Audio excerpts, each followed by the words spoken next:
নমস্কার, আমি স্বপ্না। দেশ এবং দেশের বাইরে যেখান থেকে ভিডিওটি দেখছেন আপনাদের সবাইকে অনেক অনেক শুভেচ্ছা। স্বপ্নাস ব্লগে সবার আমন্ত্রণ। প্রতিদিনের মতো সংসারের কাজকর্ম, রান্নাবান্না, খাওয়া দাওয়া এইসব নিয়ে নতুন একটি পর্ব সাজানোর প্রয়াস করছি। আশা করছি আপনাদের সবার ভালো লাগবে, তাই অনুরোধ রইল পর্বটি প্রথম থেকে শেষ পর্যন্ত দেখুন। এগুলি হলো রিয়ার কাপড় চোপড়, শাড়ি, ব্লাউজ, জামাই বাবাজির শার্ট প্যান্ট এইসব। তো নতুন আলমারিতে সব গুছিয়ে রাখবে। আমি বলেছি এখন না, আগে কাপড়গুলো রোদ্রে শুকিয়ে নেই, তারপরে আলমারিতে গুছিয়ে রাখবে। প্রতিদিনই অল্প স্বল্প বৃষ্টি হয়, এই কারণে কাপড়গুলি রোদ্রে দেওয়া যাচ্ছে না। এখন একটু রৌদ্র দেখে আমি তাড়াতাড়ি ছাদে চলে আসলাম কাপড় চোপড় নিয়ে। তো অনেক সময় লেগেছে এতগুলো কাপড় নিচ থেকে উঠিয়ে আনা। রিয়া আমাকে একটু এগিয়ে দিয়েছিল, আমি সবগুলো উপরে এনে মেলে দিয়েছি। আকাশে কি সুন্দর শ্রাবণের মেঘ দেখুন, কি ভালো লাগছে আকাশটা দেখতে। তবে কালো মেঘও আছে, হয়তো বৃষ্টিও আসতে পারে। তো ছাদে দাঁড়িয়ে থেকে এটা সেটা উল্টিয়ে দিয়ে এদিক সেদিক করে কাপড়গুলো গরম করে নিচ্ছি। আমরা ছোটোবেলায় দেখতাম আমার মা, জেঠিমা, জ্যাঠাতো ভাইয়ের বউ, মানে আমার বৌদিরা, ওনারাও আমার মায়ের সমতুল্য, মায়ের মতোই বয়স। তো ওনারা সবাই ভাদ্র মাস আসলে উঠোনে বিছানা পেতে, পাটি পেতে কাপড় চোপড় সব রোদ্রে দিতেন। তারপর আবার সব ভাঁজ করে, তখন তো আর আলমারি ছিল না সবার ঘরে, ওই ট্রাঙ্কে সব গুছিয়ে রাখতেন। তো তখন থেকে জানতাম যে ভাদ্র মাসের রৌদ্রে কাপড় চোপড় একটু শুকিয়ে রাখলে কাপড় চোপড় আর বিভিন্ন ধরনের ছত্রাক বা পোকামাকড়ের হাত থেকে রক্ষা পায়। তো এখন তো রিয়া সব কাপড় চোপড় প্রায়ই পরা হয়, ও কলেজে যায় শাড়ি পরে। তো আগেও প্রাইমেশিয়া ইউনিভার্সিটিতে শিক্ষকতা করত, তখনও এইসব শাড়ি পরা হতো। বেশিরভাগই শাড়ি পরে কলেজে বা ভার্সিটিতে যেত। তারপরও একটা সুযোগ পেয়ে আজকে সমস্ত কাপড় চোপড় রিয়ার, জামাই বাবাজির সব ছাদে নিয়ে আসলাম। তারপর 3টা বিছানা চাদর, বালিশের কভার এগুলি ডিটারজেন্ট পাউডার দিয়ে ভিজিয়ে রেখে আসছি। ফাঁকে ফাঁকে ওগুলি ধুয়ে নিয়ে আসব। আবার বাসায় গিয়ে রান্নাবান্না করতে হবে। তো রিয়াও আমাকে কাপড় চোপড়গুলো এগিয়ে দিচ্ছে। ও ওদিকে ভিতরে বসে আছে। ও বলছে, মা আমি এখানেই বসে থাকবো, এতগুলো কাপড় চোপড় মেলে দিয়েছেন, যদি বৃষ্টি আসে তখন কী অবস্থা হবে। শ্রাবণ মাসে এমনিতেই হঠাৎ বৃষ্টি আসে। এভাবে সবগুলো কাপড় ভাঁজ করে একটা কাপড়, পুরানো কাপড় বিছিয়ে ছাদের উপর রেখে দিচ্ছি। যতক্ষণ ছাদে থাকি কাপড়গুলো এখানেই থাক। কিছু কিছু মেলে দিচ্ছি, কিছু কিছু গুছিয়ে নিচ্ছি, এরকম করছি। আপনি যদি এই প্রথম আমাদের ভিডিওটি দেখে থাকেন, সম্পূর্ণ পর্বটি দেখার পর যদি একটুও ভালো লাগে, আমার অনুরোধ রইল চ্যানেলটি সাবস্ক্রাইব করে আপনার মূল্যবান মন্তব্যটি লিখে জানাবেন। যে কোনো গঠনমূলক মন্তব্য করতে পারেন, কোনো সমস্যা নেই, আমি আপনাদের সকল মন্তব্যের উত্তর দেব। আমার কাছে এটা ভালো লাগে, আপনারা আমাদের ভিডিও দেখে কে কী মন্তব্য করছেন, কি কি লিখছেন, এগুলি আমি সব সময় দেখি।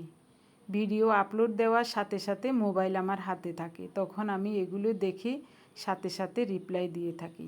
যখন একটু কাজের চাপ থাকে তখন হয়তো বা একটু দেরিতে রিপ্লাই দিই, তবে আমার কাছে এইসব খুবই ভালো লাগে। বিকেলে যখন ভিডিও আপলোড হয়, এরপর থেকে আমার কাছে ওই সময়টা মধুর মতো লাগে, খুবই আনন্দে কাটাই তখন। ছাদটা একেবারেই পরিষ্কার, ছাদে কেউ তেমন আসে না, তো বৃষ্টির কারণে ছাদ একেবারে ধুয়ে পরিষ্কার হয়ে আছে, কোনো কিছুই নাই। তো এই কারণে কিছু কিছু কাপড় চোপড় শুধু ছাদে এমনিই মেলে দিয়েছি।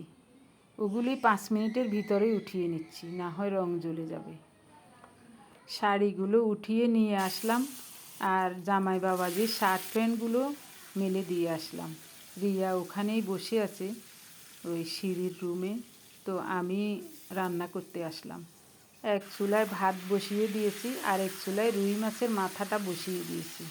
হলুদ লবণ দিয়ে অল্প তাপে বসিয়ে দিয়ে আমি কচুর ছড়াগুলো আঁশ ছাড়িয়ে ধুয়ে নিয়েছি।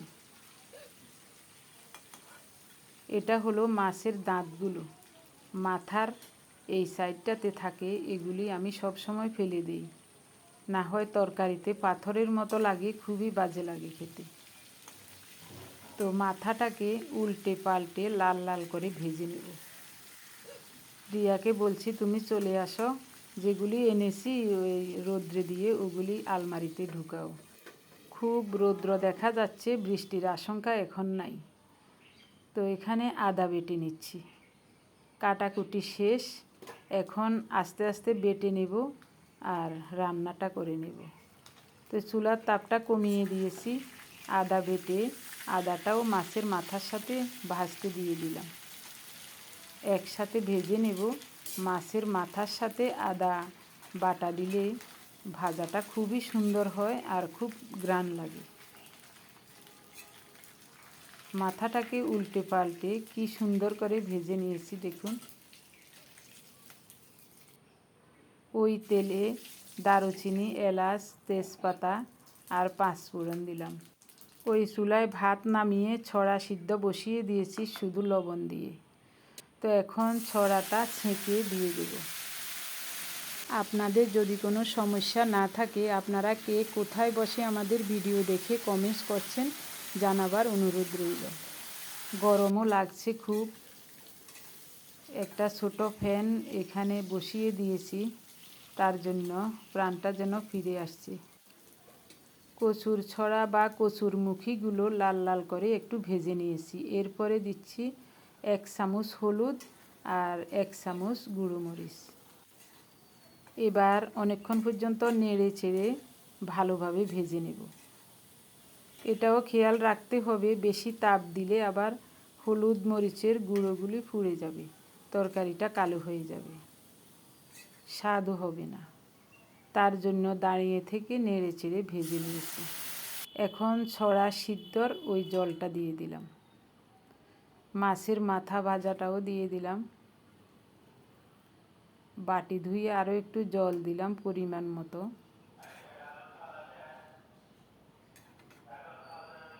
এবার নেড়ে চেড়ে ঢেকে রান্না করব। এই ফাঁকে আমি অল্প একটু জিরা শুকনো খোলায় তেলে পাটায় মিহি করে বেটে নেব। বাটা হয়ে গেছে, এখন জিরাটাও দিয়ে দিলাম। ছড়ার তরকারি হয়ে আসছে, ছড়াগুলো সিদ্ধ হয়ে একেবারে তুলতুলে হয়ে গেছে। কয়েকটা ফালি করা কাঁচামরিচ দিলাম। ছড়াগুলো ভাঙবো না, 2-1টা ভেঙে গেলে যাক, তবে ইচ্ছা করে ভাঙবো না, তাহলে ঝোলটা ঘন হয়ে যাবে। একটা ছড়া ভেঙে দেখাচ্ছি কি নরম হয়েছে দেখুন। আজ কদিন ছড়ার তরকারি রান্না করছি, এটা খুবই ভালো লাগে আমার কাছে। খুব সুন্দর মতো রুই মাছের মাথা দিয়ে কচুর ছড়ার ঝোল হয়ে গেল। এখন নামাবো। চুলাটা অফ করে দিলাম।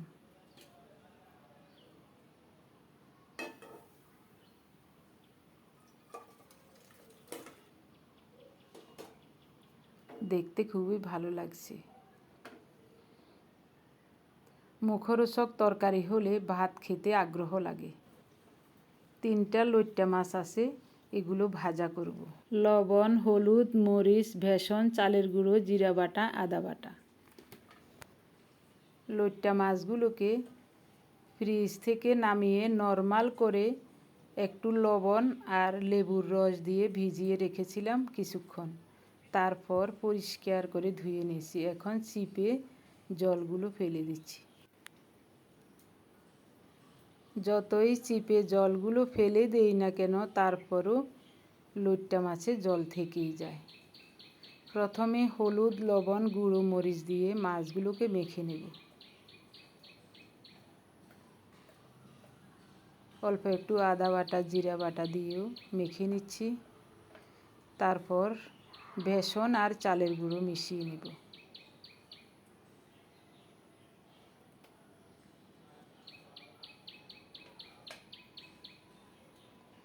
আগে লবণ মরিচ মাখার উদ্দেশ্য হলো মাছের ভিতরে যেন লবণ মরিচ ঢুকে। বেসনের সাথে ওগুলো মেখে নিলে আর মাছগুলো ডুবিয়ে ডুবিয়ে ভাজলে মাছের ভিতরে লবণ মরিচ ঢুকবে না। সুন্দর করে সব মেখে নিয়েছি। এদিকে সরিষার তেল বসিয়ে দিয়েছি, তেল গরম হয়ে গেছে। এখন মাছের পিসগুলো একটা একটা করে বিছিয়ে দেব। এটা ডুবো তেলে ভাজলেই বেশি ভালো হতো, তো অল্প তেলেই ভাজছি।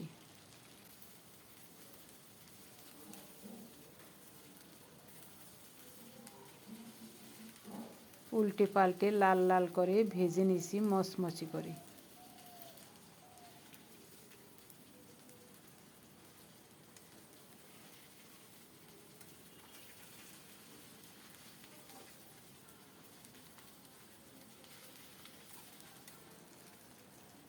খুব সুন্দর মতো ভাজা হয়ে গেছে, এবার উঠিয়ে নেব।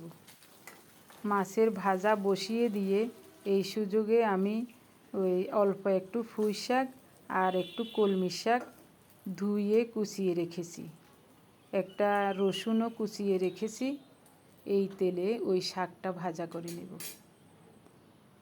একটু শাক ভাজা হলে ভাত খেতে ভালো লাগে।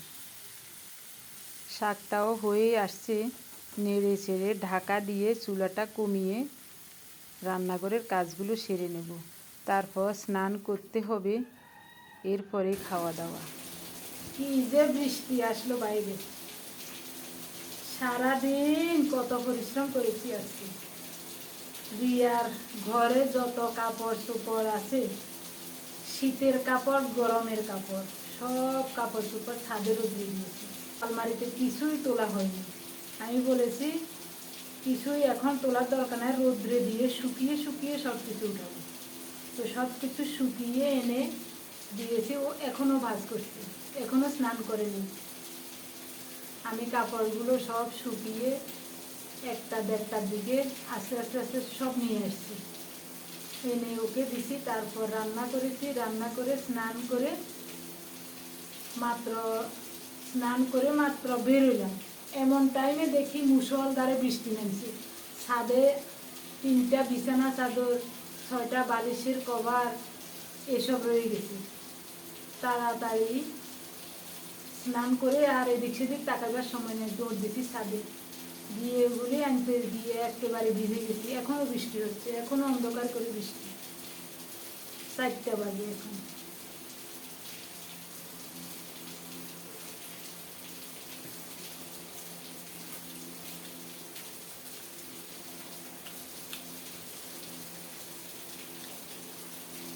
বৃষ্টিরও দোষ নাই, শেষ বেলায় আসছি। বিছানা চাদর 3টা ধুয়েছিলাম, শুকিয়েও গেছে, কিন্তু এখন ভিজে একেবারে শেষ।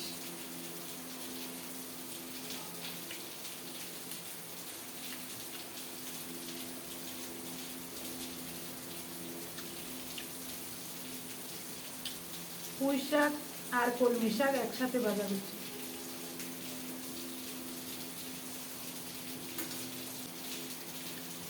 আর সারাদিন ছাদের রোদ্রে থেকে থেকে শরীরের রং একেবারে কালো হয়ে গেছে।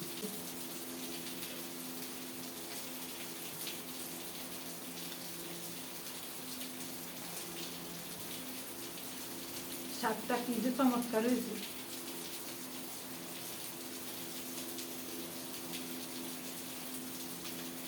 লইট্টা মাছ ভাজা দারুণ।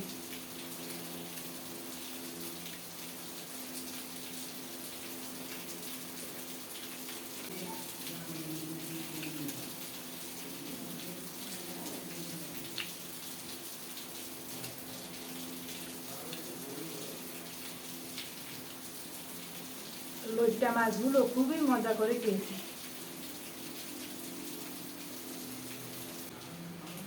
রিয়াকে ওদিকে খাবার দিয়েছি, ও বলেছে মা ছড়ার তরকারিতে আর কি যে চমৎকার হয়েছে। আমি বলছি ভালো হয়েছে।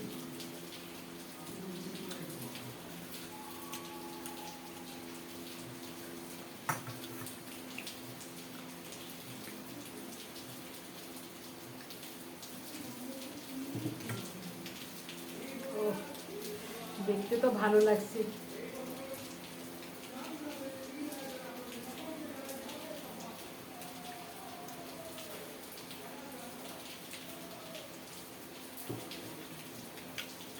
একটা সবজি বা তরকারি বা মাছ যে কোনো কিছু ভালো লাগলে আমার কাছে বারবার আমি ওটাই রান্না করি। আমার মন চায় শুধু ওটা দিয়ে ভাত খাই।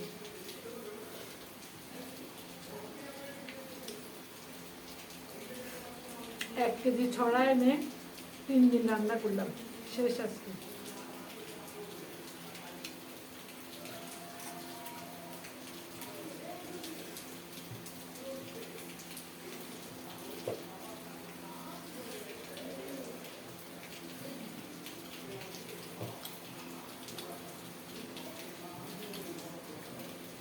খুবই চমৎকার হয়েছে।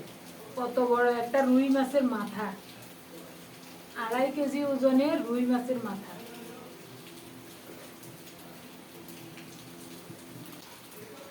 মাছের মাথাটা লাল লাল করে ভেজে দেওয়াতে কাঁটাগুলো নরম হয়ে গেছে।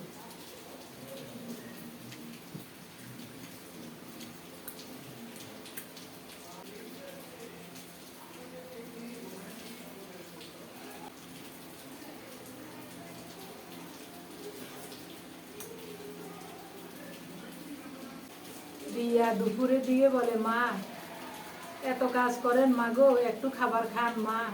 ও চুলার ধারে ডিম নিয়ে রাখছে, বলছে মা একটা আম কেটে দিই। আমি বলছি একেবারে কিচ্ছু খাবো না, এই আজকে একটা সুযোগ পেয়েছি, আজকে কিছুটা ফ্যাট আমার শরীর থেকে ঝরুক, আমি কিচ্ছু খাবো না। তো নিঃশক্তি লাগে নাই, ভালো লেগেছে। কতবার যে ছাদে গেছি, কতবার যে আসছি তার কোনো হিসাব নেই। অনেকগুলো কাপড় চোপড় রোদ্রে দিয়েছি, একবার নিয়ে দিয়ে আসা আবার আনা, কম কথা না। কিন্তু তেমন ক্লান্তি লাগে নাই। এখন ভাত খেতে বসছি, এখনো ভালো লাগছে খেতে। হয়তো বা অতিরিক্ত ক্ষুধার কারণে বেশি খেয়ে ফেলবো, ওই রকমও না। প্রতিদিন যেভাবে খাই ওইটাই খাচ্ছি। আমার প্রিয় ভাই বোন বন্ধু স্বজন, এখন বলবো আপনাদের নামগুলো। আমি আপনাদের সবার নাম খাতায় লিখিয়ে নিয়েছি। গত 24 ঘন্টায় প্রথমেই কমেন্টস করেছেন সুমন্তরা সেনাপতি, তারপর লিপি কুকিং দক্ষিণ দিনাজপুর বুনিয়াদপুর থেকে, মুর্শিদা সুলতানা স্বপ্না ব্লগস, অনিমা বোস পলতা থেকে, মিনতি মার্মু উত্তর দিনাজপুর রায়গঞ্জ থেকে, রানু বেগম ইতালি থেকে, বনানী ব্যানার্জি মুর্শিদাবাদ থেকে, সোমাদে কলকাতা বাঙ্গুর এভিনিউ থেকে, শম্পা ব্যানার্জি হর্ষ বসাক সোদপুর থেকে, মল্লিকা ঘোষ শিলিগুড়ি থেকে, পম্পা দে ইসাপুর লেলিননগর থেকে, হুমাইয়ারা ফেরদোস ঢাকা থেকে, শিপ্রা কলেজ স্ট্রিট কলকাতা থেকে, মুনিরা সায়েদ ঢাকা থেকে, শিখা সিনহা রয় কলকাতা থেকে। আপনাদের সবাইকে অজস্র অজস্র ধন্যবাদ, অভিনন্দন এবং কৃতজ্ঞতা জানাই। আপনারা যারা প্রতিদিন ভালোবেসে আমাদের ভিডিওগুলি দেখে যাচ্ছেন, আপনাদের সবাইকে জানাই অজস্র অজস্র ধন্যবাদ, অভিনন্দন এবং কৃতজ্ঞতা।